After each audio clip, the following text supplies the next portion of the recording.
Hi, I'm Yup. Do you dislike doing the same activity for 5 consecutive minutes? Does your inner monkey cherish when numbers go up? Is your best friend a dead person? If you answered yes on 2 out of 3 questions, Congratulations! you are on the spectrum. And I can make such a diagnosis with absolute certainty, as I studied the field of psychology on the most esteemed universities of the planet. But regardless if you believe in my academic qualities, I have a game for you. Cauldron. Cauldron is addicting enough to make me procrastinate my entire adulthood for the last 2 weeks. Dishes are stacking on top of my sink as we speak. I am manhandling spaghettis from napkins right now because I need time to optimize the fishing strategies of this game. Point is, Deacon, that you have not done the dishes for 5 years. Before we start, I would like to address something that has been bothering me. I know the game advertises itself as an idler. And sure, some people with better self-control might make use of the idling features of this game, while they make sure they have a clean house, a stable job, and that they can feed their children. But I can tell you from personal experience, there is never the need in this game to be idle for a single second. So, if you have the self-control of a child sitting in front of a Kinderüberraschungsei, I would advise you to stay away from this game. So, now that we have that out of the way, let me tell you something about the game. The lovely main character we are playing as is Nyx. Nyx is nice. She's a little bit slow maybe, but that is part of her charm. Okay, you caught me lying there. I want to be totally honest to you. Nyx probably has some kind of disability. She starts out the game with no memory of everything, so she probably has Alzheimer or something. I am not joking. If she ever was a powerful witch, this time is long gone. She doesn't know any spells. She just waves around her wand and casts something random, closes her eyes, prays to whatever god is in charge of this world, and it still doesn't stop her from decimating the entire monster population by shitting out status effects like there's no tomorrow. I also kinda believe that the entire story of the game is something she makes up in her head, because the big bad evil guy of this game, he's called Jake. And what does Jake desires to do to the entire world? What is his deepest, darkest desire? It is to cover the entire fucking world in a black transparent PNG. That's also not a joke. That is what we are doing this entire game. We are trying to free the world from a black transparent PNG. On our travels, we collect friends. And all of them have some kind of disability. You don't believe me? Okay, I will prove it to you. See if you can follow. Froggy needs to drink water through his skin. Huntress, pathological liar. Tungsten is fine, he's a cool bloke. Hard has the ability to save others but not herself. Shieldwell believes her hair is a better defense than her actual armor. TikTok, secretly wanted by the 10 Variants Authority. Bernie, too hot to handle. Sparky ended the second Spider-Man franchise prematurely. Plague has not taken a shower for 2 millennials and caused the Black Plague. Chill asks you for weed at 3 AM. Chop, she's a cool woman, she gets a pass. Wolf looks like a character straight out of Bastard Bonds. Dodge, literally raised by bees. Tor thinks identity theft is a joke. Cleanse has to deal with everyone else's problems. Buffy, so overmotivated that she is classified as a contagious biohazard. Debuffed, so tired that she makes everyone else slowly cripple themselves. And last and definitely least, Blinky. That, which I guess counts it as ability. I mean, being that kinda hinders your general ability to be. Nevertheless, Blinky is our best friend and a stupid piece of shit. For real, Blinky does not miss a single chance to bully us into submission. So yeah, dickhead points for bullying a person with permanent memory loss. I suffer from short-term memory loss. Smell like bitch in here!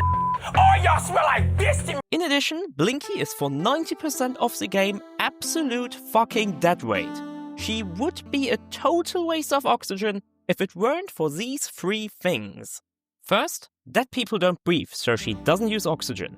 Second, she can hold a basket quite well. I get to that later. 3, she revels in property damage.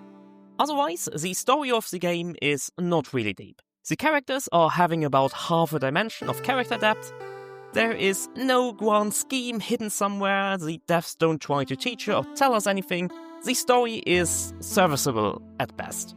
But honestly, that never bothered me, because the game is always charming. There are some decent jokes here and there, and the interactions between characters are generally quite cute. Our main task is to fight something we call the darkness, which is protected by monsters. We walk up to a piece of darkness, fight the monsters in it, and continue until we win the game. Alternatively, we can always use the power of capitalism and bribe the monsters. What does a slime do with a billion fish? Hi, secretly up here. I've seen what these slimes are doing with all these fishes. It's unspeakable things. I am not allowed to disclose that on YouTube. But believe me, you don't want to know. Oh god, I need to go.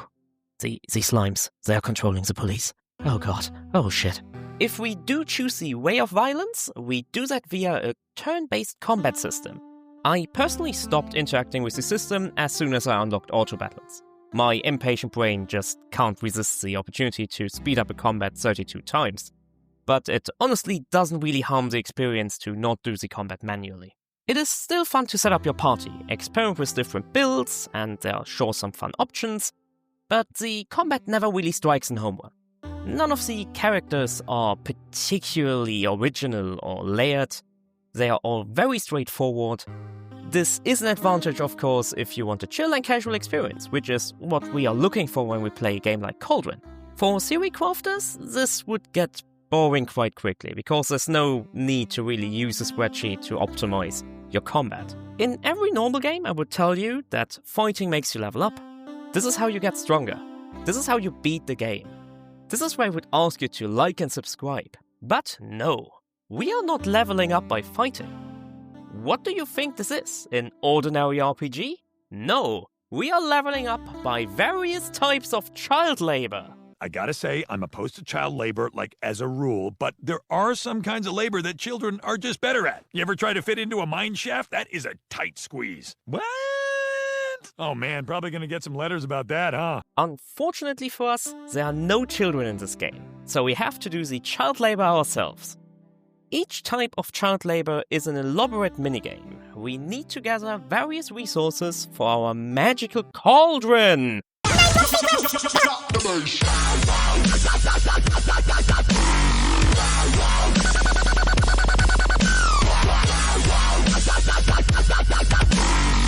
There are 5 types of child labor, one for each resource we need. Each child labor has its own skill tree. Most of the upgrades are relatively tame or downright boring, but with enough time, these little tame and boring upgrades will transfer your whole strategy and completely change how each minigame is played. Let me introduce you to the minigames. Apples. Are you hungry for apples? Do you enjoy the peaceful life of a farmer? Just stay under a tree with your trusty bucket and let your best friend help you? Each of your work days lasts a crisp 5 seconds. It's a peaceful life, a wonderful life. But then, suddenly, boom! Capitalism strikes. You become better, faster. You get the ability to nuke bad apples. Why do you nuke bad apples? Because you need imported high-value apples from Dubai. But unfortunately, the Dubai government dislikes them, and now they are sending their best forces to you. Why is there a fucking boss enemy in my apple collecting game? Blinky, help me! I am literally dying here, you useless piece of shit! I really love how we got Blinky to hold this basket, but in the end, she doesn't really have to move the basket, so we could just put the basket on the ground. Another point for Blinky is a fucking useless piece of fishing, on the other hand, is a much more peaceful minigame. No. You thought I was done with the apple collecting, weren't you? No, it's not over yet. It's ogre when I say it's ogre. Turning the game into a bullet hell version of Space Invaders was clearly not enough. This is not the final form of this. Do you want to see the final form of the apple collecting game? It is this! For some reason, it is now a tower defense game. Look at the background. The apples, there are so many of them that they are transparent, because otherwise we couldn't see the tower defense game that is inside our peaceful little apple farming collection game. Fishing, on the other hand, is all about racism. Really? Yes. You see these? These are wet little undesired fish. We don't need them. These fish are lazy, violent, they steal our jobs. We don't want these. We need to avoid them like the plague. Fishing starts easy. You try to get good fish and avoid bad fish. With some upgrades, we go deeper. And then we go deeper. Then we go too deep. Then we realize that we can just blow everything up and fish that way. Also, if we blow fishes up, we apparently don't care about racism anymore. So it's not only more efficient, it also solves this whole racism problem that we had in the ocean.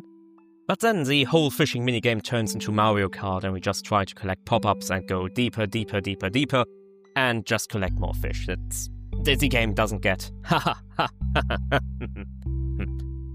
deeper. Mineral mine. Does anyone remember Motherlode?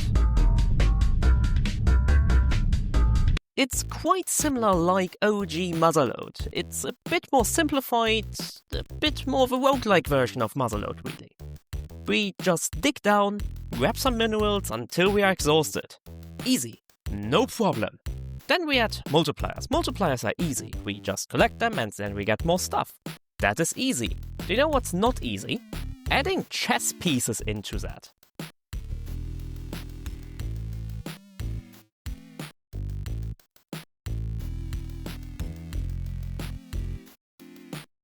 Crystal mining. This one is quite spectacular. It's probably the most original and innovative minigame of them all. You see, we start out with a character who can do a specific attack. The attack is done automatically. It's just Vampire Survivors. Ice mining. I honestly don't really have a good game to compare it to. We use various weapons to destroy ice cubes, and then after that, we collect the ice cubes. In the beginning, this is incredibly boring.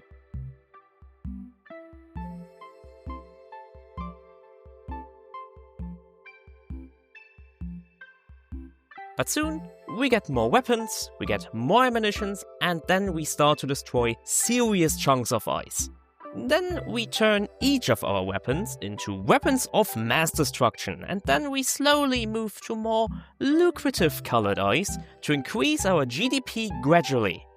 I have not played until the final levels of the minigame, but in general I couldn't really be bothered to really grind high scores for this game, so I don't know how late game in this minigame looks like. But I imagine something like this. We upgrade our weapons to the most lethal ice destroyer. Capitalism, globalism, and industrialism. We slowly start to build coal, oil, and gas power plants all over the levels. We will use economy of scale to gradually increase our outputs. We don't need the electricity. We don't care about that. We are interested in the byproduct. Global warming. The global warming smoke heats up the planet, melts all the ice, and we use a giant basket to fill our ice supply and wipe our way through the entire game. I'm not actually drunk, and I can prove it. I blew beneath the legal limit just this morning. And this is basically the entire game. You beat up monsters, you collect resources, and then you defeat the final boss. And if you're still not done, there are 7 different game modes, and each of these game modes give you a new, fresh challenge to deal with. And as an extra piece of motivation, you even get little bonuses from completing each game mode. You get new upgrades for minigames, you get multipliers for your passive income. And finishing the standard game mode took me around 14 hours, so without replaying any of the game modes, you probably get 50 hours of playtime for €15, which I think is more than fine. To wrap things up, the game never really does anything particularly original. It never really blows your mind either. This is not a blockbuster game that you will never forget in your life. But it is fun, it is chill, and honestly for 1-2 weeks you will have the time of your life. If you just need a game to wind down a bit, to just chill, it is definitely worth the investment. It gets the seal of your approval. Yes, I made that up by myself. Thanks for watching. If you liked what you saw, please consider to like and subscribe my video. You can only like my video and subscribe to my channel, but you know what I mean. And I am too lazy to retake this outro. So, thanks and bye.